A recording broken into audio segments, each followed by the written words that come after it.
city hold both heaven and hell in its skyline.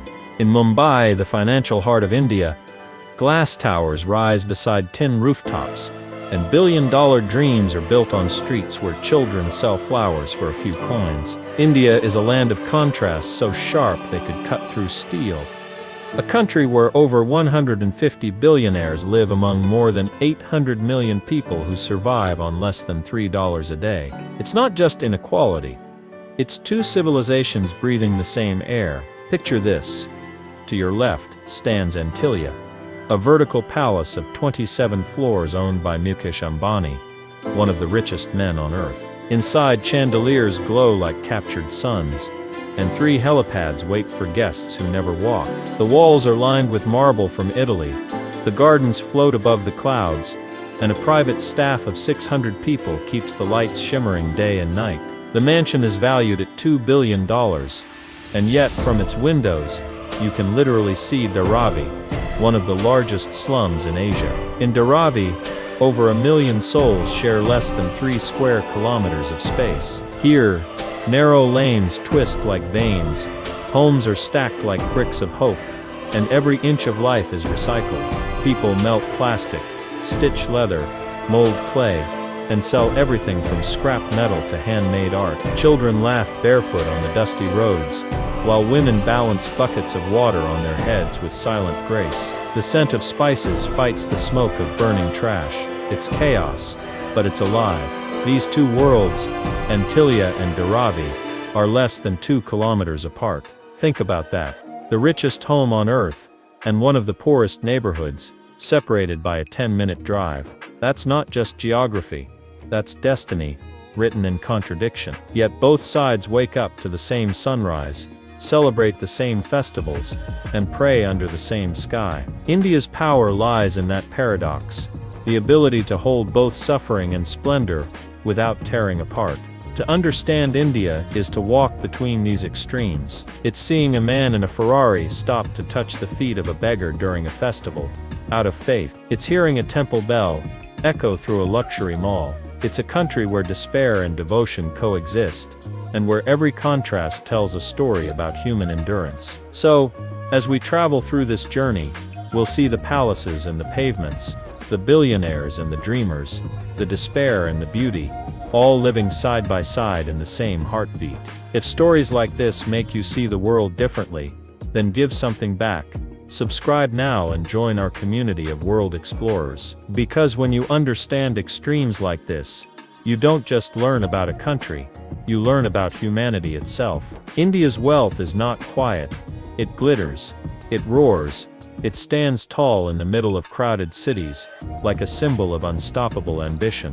The country is home to over 150 billionaires, and more than 1.2 million millionaires, making it one of the largest concentrations of wealth on Earth. And these aren't inherited fortunes. Many are self-made empires, born from risk, genius, and relentless hustle. Let's start with Mukesh Ambani, the man whose home, Antilia, we saw before. He leads Reliance Industries, a business that touches almost every Indian life, from the fuel in cars to the mobile data that connects hundreds of millions of phones. His fortune surpasses $115 billion, making him one of the richest men alive. But Ambani's story isn't just about luxury. It's about vision. His father, Dhirubhai, started as a gas station worker in Yemen before building one of India's greatest companies. That rise, from dust to diamond, is the dream that drives millions in India today. Then there's Gautam Adani, a man who went from sorting diamonds in a small shop to controlling ports, airports, and power grids across the nation. At his peak, Adani's empire was worth over $120 billion. His companies fuel India's electricity, import its goods, and build its future. Yet, his success has also sparked debates about inequality and political influence. A reminder that every skyscraper casts a shadow. Luxury in India is not subtle. In Delhi and Mumbai, billionaire weddings look like fairy tales, with guest lists that include global celebrities and entire cities lit up for celebration. A single wedding can cost over $100 million, with private jets flying guests between palaces and five-star resorts. Designer brands like Gucci and Louis Vuitton are opening more stores each year, and India's private jet market has grown by more than 20% annually. Meanwhile, luxury car sales break records even as millions ride bicycles to work. But behind the glitter lies something deeper: the psychology of success in modern India. For many of the ultra-rich, wealth isn't just about comfort, it's about pride. It's about proving that India can stand equal to the West, that a child born in a small village can rise to global power. In cities like Bengaluru, Hyderabad and Mumbai, young entrepreneurs are building billion-dollar startups from cafes and shared offices, believing that in this country, anything is possible. And maybe that's the magic of India's richest. They are both the dreamers and the proof. They live in mansions built on faith that tomorrow can be bigger. They hire thousands, build cities, and symbolize the hunger that defines India's 21st century identity.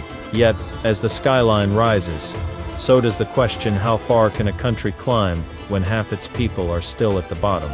Because while the billionaires chase the stars, millions still fight for survival beneath their towers. Quick pause.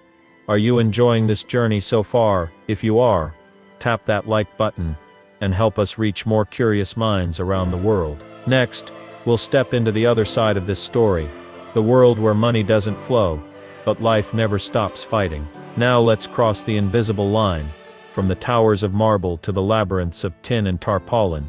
Welcome to Dharavi, Mumbai's beating heart of survival, and one of the most densely populated places on Earth. Over 1 million people live here, packed into less than 3 square kilometers. That's more than 300,000 people per square kilometer.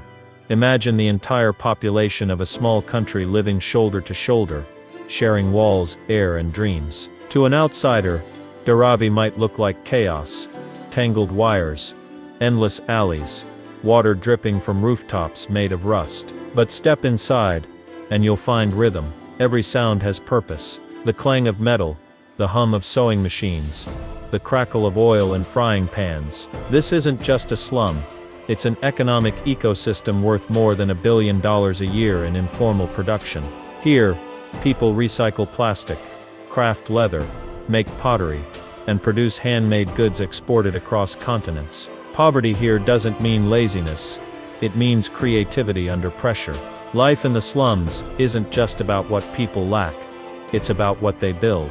Families live in one-room homes, but those rooms are alive with color: blue walls, flower garlands, and posters of Bollywood stars. Children study under dim bulbs powered by illegal electricity lines, dreaming of becoming engineers, doctors, dancers. In the narrow lanes, women share food and laughter like currency. Neighbors raise each other's children. Community replaces luxury. Hope replaces space. Everyday life here demands courage. Access to clean water is limited. Toilets are shared by hundreds. When the monsoon rains arrive, the narrow lanes flood, and people wade through knee-deep water just to get to work. Yet, the spirit of Dharavi never drowns. During festivals like Diwali, the alleys glow with tiny oil lamps, and even the poorest homes sparkle with pride. It's resilience you can feel. Raw, loud, unbreakable. There's a boy named Arav, who sells handmade toys at a street corner. He's 10 years old, barefoot, and spends his mornings helping his mother collect plastic bottles to sell for recycling. When asked what he wants to be when he grows up, he smiles shyly and says, "A businessman." Like Ambani, it's not sarcasm, it's belief. Because in India, even in the darkest corners, people don't stop dreaming. And maybe that's the greatest paradox of all: in a place the world calls poor, you find the richest hearts. People share what little they have, not because they can afford to, but because they can't imagine not helping each other. Dharavi, for all its hardship, represents something that luxury can't buy: connection. So when we talk about India's slums, let's not just talk about struggle. Let's talk about strength. About people who turn scarcity into survival, and survival into stories worth telling. Because in India, the poorest often live the most vividly. In India, education is both a ladder and a wall. It can lift a child from the dust to the stars, or lock them out of the future before they even begin to climb. In a country of 1.4 billion people, the difference between privilege and poverty often starts the moment a child picks up a pencil, or never gets one at all. Let's visit 2 classrooms. The first is a sleek, air-conditioned room in an elite Mumbai international school. Here, students wear crisp uniforms and carry tablets instead of notebooks. The walls are lined with smart boards, the cafeteria serves organic meals, and lessons are taught in fluent English. Many of these children will study abroad, speak 3 languages, and intern at family-owned companies before they turn 18. Their future is not a question, it's a plan. Now, travel just a few kilometers away. In Dharavi, a teacher named Sunita runs a makeshift classroom in a narrow alley. Her students sit on the floor, sharing torn notebooks. The walls leak during monsoon season, and the only fan is powered by a single wire borrowed from the streetlight outside. Yet every morning 30 kids show up smiling, ready to learn. For them, education isn't guaranteed, it's a victory earned daily. Across India, the contrast is staggering. While private schools spend over $1,000 per student per year, many government schools spend less than $100. Millions of children drop out early to work, especially in rural areas where families depend on every pair of hands. According to UNICEF, nearly 30% of Indian children don't complete secondary school. And yet education remains one of the most powerful dreams, the idea that knowledge can rewrite fate. For the children of the wealthy, education is about ambition. For the children of the poor, it's about survival. A degree can mean escaping manual labor, securing a government job, or simply gaining respect. Even a few years of schooling can change the trajectory of a life. Sunita says, "If one of my students becomes a teacher, then this room has already built a new world." But inequality isn't only about access, it's about exposure. Elite schools teach confidence, debate, and global thinking. Slum schools teach resilience, humility, and the ability to find solutions with nothing. Different lessons, same intelligence, but the world doesn't reward them equally. And that's where the true tragedy lies. Talent is everywhere, opportunity is not. Yet hope is spreading. Organizations and volunteers are building digital classrooms in slums, bringing tablets, internet, and possibility into places once forgotten. Online learning platforms are breaking barriers for millions. India's youth, now more connected than ever, might just turn this imbalance into innovation. Because in a nation where the richest and poorest live side by side, the future will belong to those who can bridge that gap, not by building higher walls, but by opening more doors. So as we keep exploring India's extremes, remember this: behind every statistic, there's a child fighting for a chance. In India, nature doesn't ask who you are before it strikes. When the monsoon clouds roll in, billionaires watch the rain from glass walls high above the city, but below, the streets flood, homes collapse, and families fight to save what little they have left. Climate is the one force that reminds everyone, rich or poor, that we all live under the same sky, even if we don't have the same roof. Each year between June and September, India receives almost 80% of its annual rainfall. For the wealthy, rain is an inconvenience. For the poor, it's survival on the edge.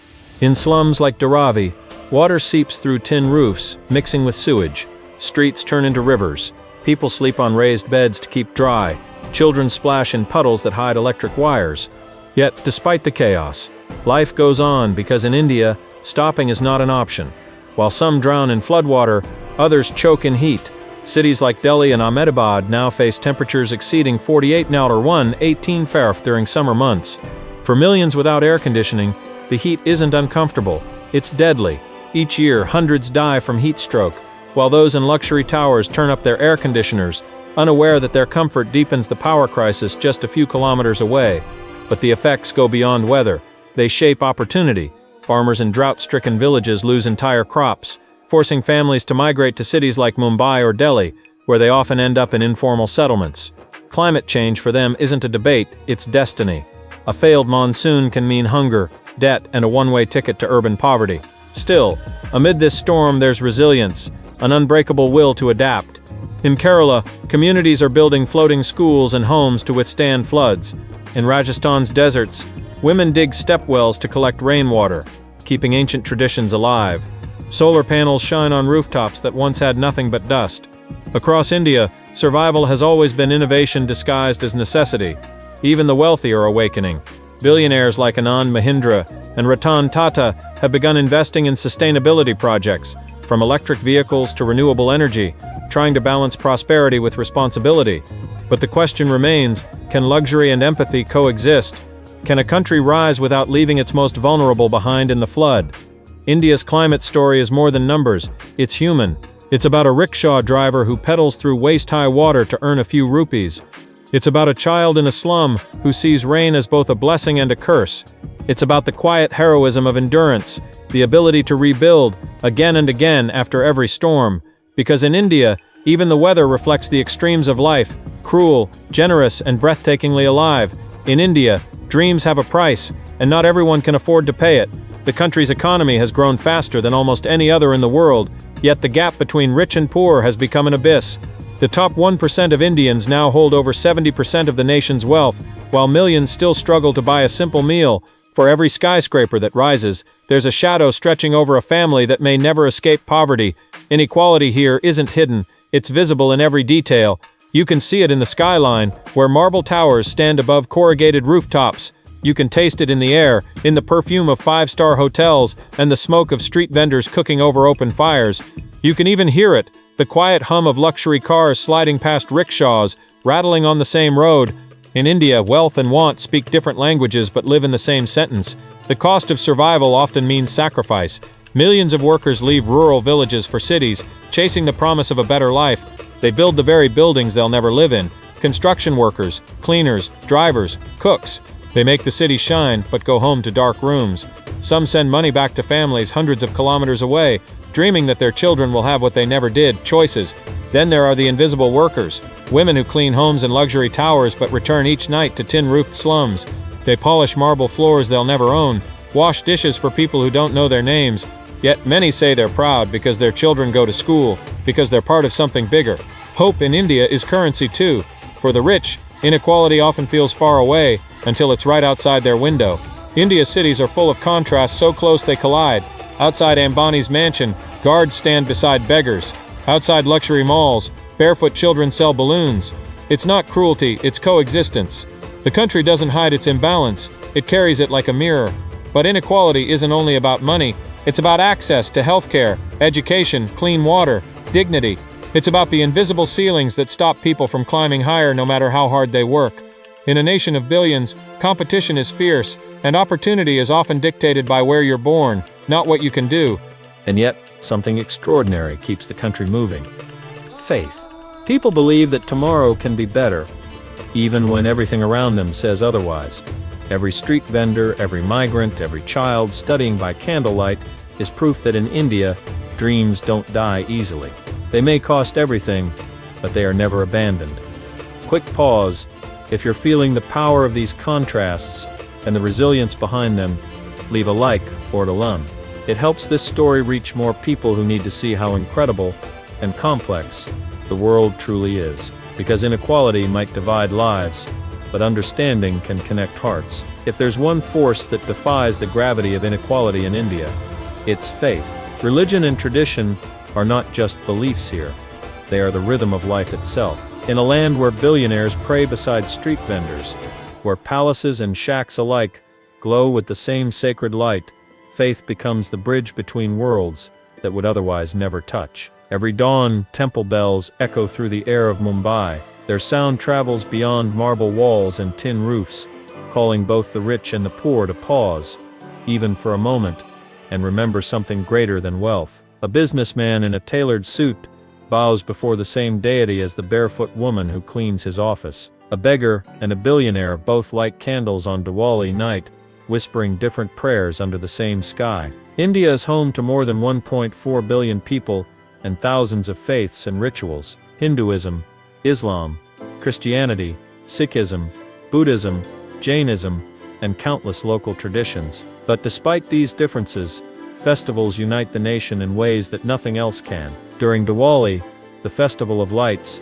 even the narrowest alleys of Dharavi sparkle. Families decorate doors with rangoli, share sweets with neighbors, and forget, for one night, the weight of their struggles. The same happens during Eid, when Muslims in the slums share food with strangers, or during Holi, when colors erase every sign of class or caste, because when everyone is painted pink, blue and gold, status disappears. Tradition in India isn't about the past, it's a living force. It adapts, survives, and carries hope through generations. A wealthy family might sponsor a temple renovation in gratitude, while a street vendor might save coins all year to buy one diya, one small lamp, to honor the gods. The scale differs, but the devotion is equal. Faith here doesn't belong to the rich or the poor, it belongs to everyone. Beyond religion, there's a cultural unity that runs deeper than prayer. In moments of crisis, floods, heat waves,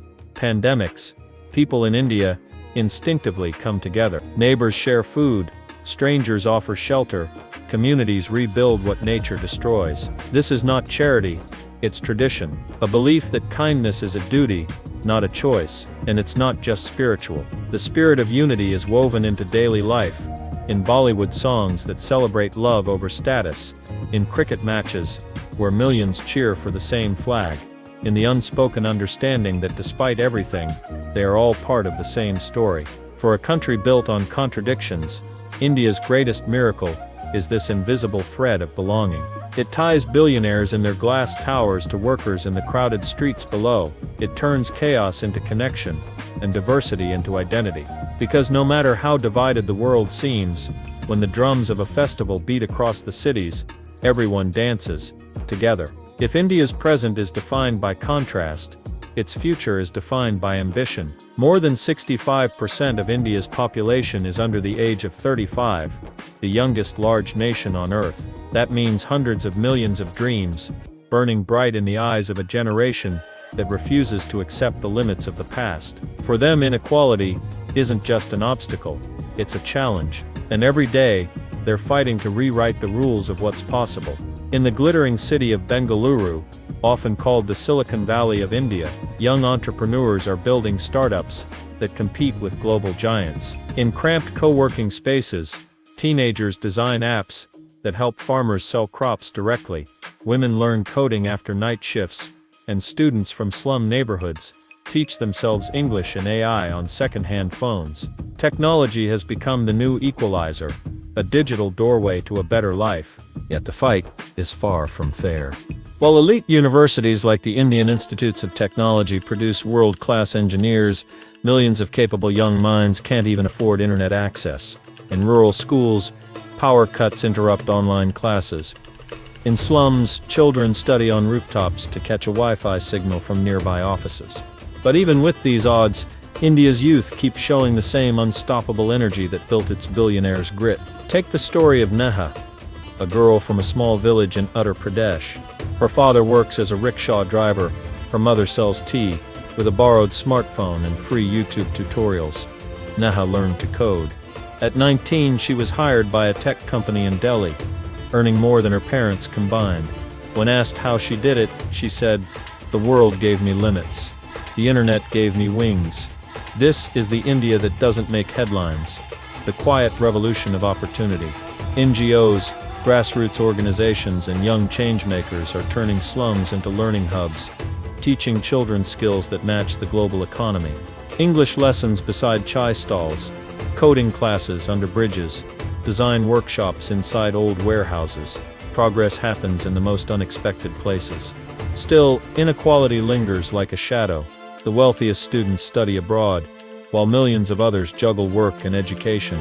The gap remains, but so does the will to bridge it. Every small victory, a job, a scholarship, a startup, feels like a triumph against history itself. What's remarkable is that the next generation isn't just chasing money, they're chasing meaning. They want success that uplifts, innovation that includes. Many young Indians are founding social enterprises, startups that combine profit with purpose, tackling issues like clean water, renewable energy, and digital access. So maybe the story of India's extremes isn't just about division. Maybe it's about momentum, a country sprinting toward the future, pulled by the weight of its past, but powered by the determination of its youth. Because in India, every dreamer, from a billionaire in a skyscraper to a student with a broken laptop, is part of the same fight to prove that destiny can be rewritten. India is a country of contradictions so fascinating, they almost feel unreal. It's a place where ancient traditions coexist with futuristic innovation, where a man may meditate in a centuries-old temple, then order lunch through an app coded by a 19-year-old genius. It's both chaos and calm, poverty and prosperity, all spinning together in one unstoppable rhythm. Let's start with the strangest fact. India has more mobile phones than toilets, over 1.1 billion mobile connections, but still more than 600 million people without access to proper sanitation. Technology has outrun infrastructure, a reminder that progress doesn't always move in straight lines. Then there's food, the most delicious form of contrast.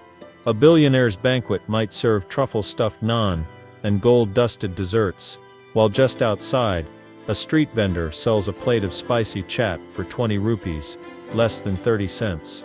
Yet both meals tell the same story: passion for flavor, pride in tradition. Food in India is not just about taste, it's identity, history, and emotion on a plate. And what about weddings? India hosts the most expensive weddings in the world, costing more than royal ceremonies in Europe. Some last a full week, featuring live elephants, fireworks, and private performances by global stars. But on the same day, in a village hundreds of miles away, another couple might marry under a tree, exchanging garlands instead of rings. Both ceremonies, in their own way, are sacred. Love here doesn't depend on wealth, only on promise. Transportation tells another story of extremes. In Mumbai, luxury cars worth $300,000 share the road with hand-pulled rickshaws. In Delhi, chauffeurs wait beside camel carts.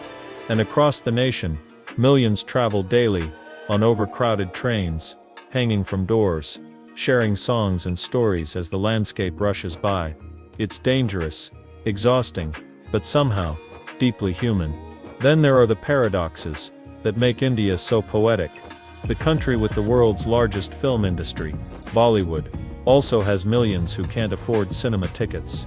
The same nation that launched rockets to Mars still struggles to bring electricity to some villages. It's a land where you can find Wi-Fi in a Himalayan monastery, but not in a public hospital. Logic bends here, but life never stops. Culturally, India is a kaleidoscope. There are 22 official languages, 1,600 dialects, and traditions that shift every 100 kilometers. A gesture that means yes in one region can mean no in another. You can drive from a desert to a jungle, from snowy peaks to tropical beaches, all without leaving the country. It's not one India. It's 1,000 Indias living together. And yet, for all its contradictions, there's a strange harmony. The chaos works. The traffic moves. The prayers blend. The noise becomes music. This is what makes India unforgettable. Not just its contrasts, but its ability to hold them all together without breaking apart. Because here, extremes don't compete. They coexist. When you look at India from afar, you might see chaos. But when you look closer, you see choreography, a delicate balance of struggle and splendor, of survival and success. It's a country where contradiction isn't confusion, it's identity. The billionaire mansions and the slums, the temples and the tech hubs, the luxury cars and the barefoot walkers, they all form part of the same heartbeat. The truth is, India cannot be understood through statistics alone. You have to feel it. You have to stand in the noise of a market at dawn, smell the spices, hear the train horns, see the eyes of a child selling flowers on a street corner, and realize that within that single glance, there's both pain and possibility. Every life here tells a story, and every story matters. India's beauty lies in its resilience, its ability to endure and evolve. For every skyscraper that rises, there's a slum that refuses to fall.